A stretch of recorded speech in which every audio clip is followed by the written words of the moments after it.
Kita niyo to? Anong laman? Tubig. Bakit niya dala-dala to?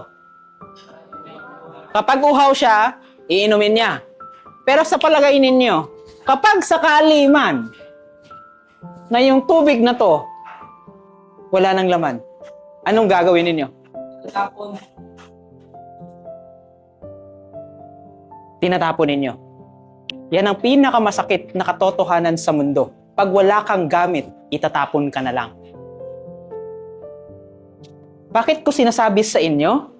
It is because kahit papano sana maisip ninyo na habang bata kayo, mag-accumulate kayo ng mga skills na kailangan ninyo pagdating ng araw para maging kailangan kayo. Para may kapakinapakinabang kayo. Kasi bakit?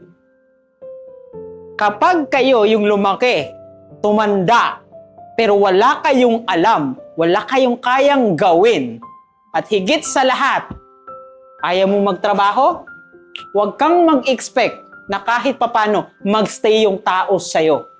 Sa mga lalaki, tandaan ninyo to. Kilala tayo na maging provider sa bawat pamilyang hahawakan natin at gagawin natin. Pero tandaan mo, huwag kang magtaka kapag iiwan ka ng taong mahal mo kung wala kang kayang i-provide sa kanila. Kasi bakit? Ulit-ulitin ko to sa inyo. Ang lalaki kadalasan na walang pera, walang kwenta. Ito naman ang masakit sa babae. Sipin nyo, mag-aasawa kayo ng maaga kasi sabi nyo, ang gwapo niya, gusto ko siya. Pero ang iisipin nyo na lang, pag nabuntis kayo at nagkaanak kayo, ni 10 pesos hinihintay nyo yung asawa nyo pambili ng asin, pambili ng sabon, hihintayin mo pa para magdating siya sa makabili.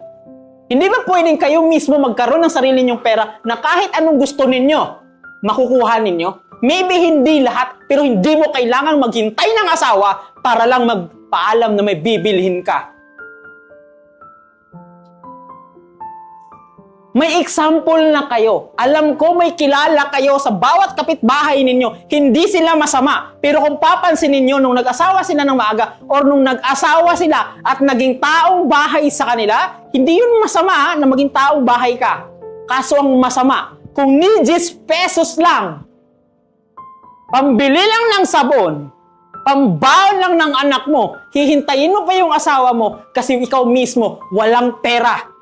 Ulit-ulitin ko to sa inyo. Sana maisip ninyo na habang bata kayo, mag-accumulate kayo ng mga skills na kailangan ninyo pagdating ng araw para maging kailangan kayo. Para may kapakinapakinabang kayo.